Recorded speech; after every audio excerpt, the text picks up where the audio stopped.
নমস্কার বন্ধুরা, শম্পা বিশ্বাস কিচেনে আপনাদের স্বাগত। আজকে আমি আরও একটা নতুন রেসিপি নিয়ে চলে এসেছি। এটা গরমের দিনের জন্য দারুণ হয় আর শরীরের জন্য ভীষণ ভালো।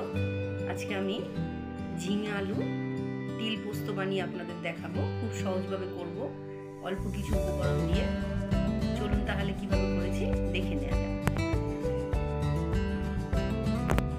ঝিঙে আলু তিল পোস্ত বানানোর জন্য আমি আলুগুলোকে একটু লম্বা লম্বা পাতলা পাতলা করে কেটেছি আর ঝিঙেগুলোকে এরকমভাবে কেটে নিয়েছি। ঝিঙেগুলো পাতলা পাতলা করেই কেটেছি।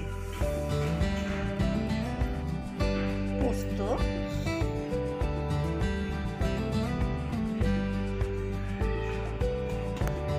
সাদা তিল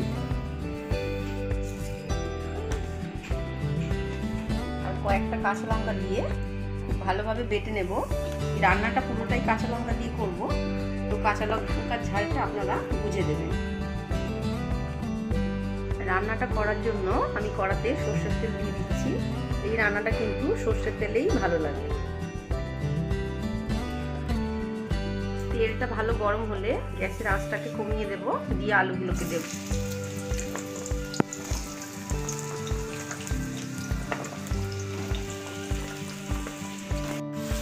নুন দিয়ে দেব,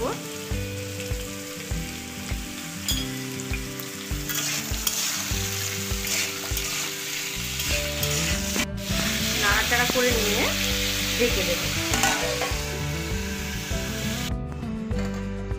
ঢেকে দেওয়ার পরে মোটামুটি 8 থেকে 10 মিনিট হয়েছে। আমি মাঝখানে খুলে আরো দুবার উল্টে পাল্টে দিয়েছিলাম। আলুটা প্রায় 80% সেদ্ধ হয়ে গেছে। এই সময় ঝিঙেটা দেব। ঝিঙে দিয়ে কিন্তু কখনোই বেশি ভাজতে নেই। একটু নেড়ে চেড়ে নেব, নিয়ে তিল আর পোস্ত বাটাটা দিয়ে দেব।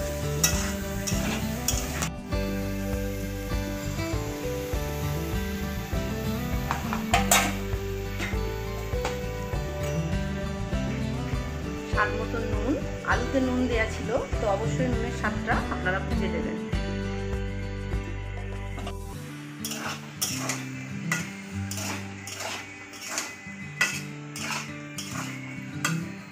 খুব ভালোভাবে মিশিয়ে নিতে হবে।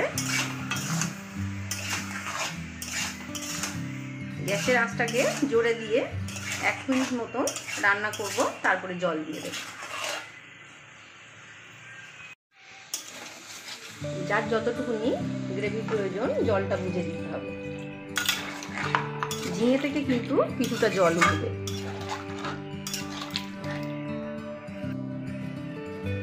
ঢেকে দেব। ঢেকে দেওয়ার পরে মোটামুটি 10 থেকে 12 মিনিট হয়েছে। প্রথমে গ্যাসের আঁচটাকে আমি জোরে দিয়ে দিচ্ছিলাম, তারপরে খুব ভালোভাবে ফুটতে আরম্ভ করলে গ্যাসটাকে আস্তে দিয়ে দিয়েছিলাম। এই সময় নুন আর ঝালের স্বাদটা দেখে নিতে হবে। ঝিঙে আলু একদম খুব ভালো সেদ্ধ হয়ে গেছে।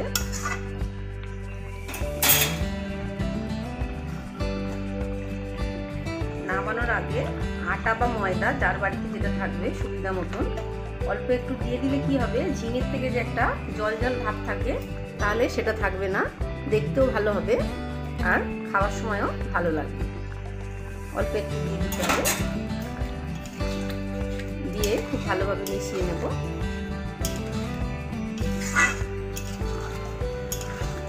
গ্যাসের আঁচটাকে জোরে দিয়ে একটু ফুটিয়ে নিলেই একদম রেডি।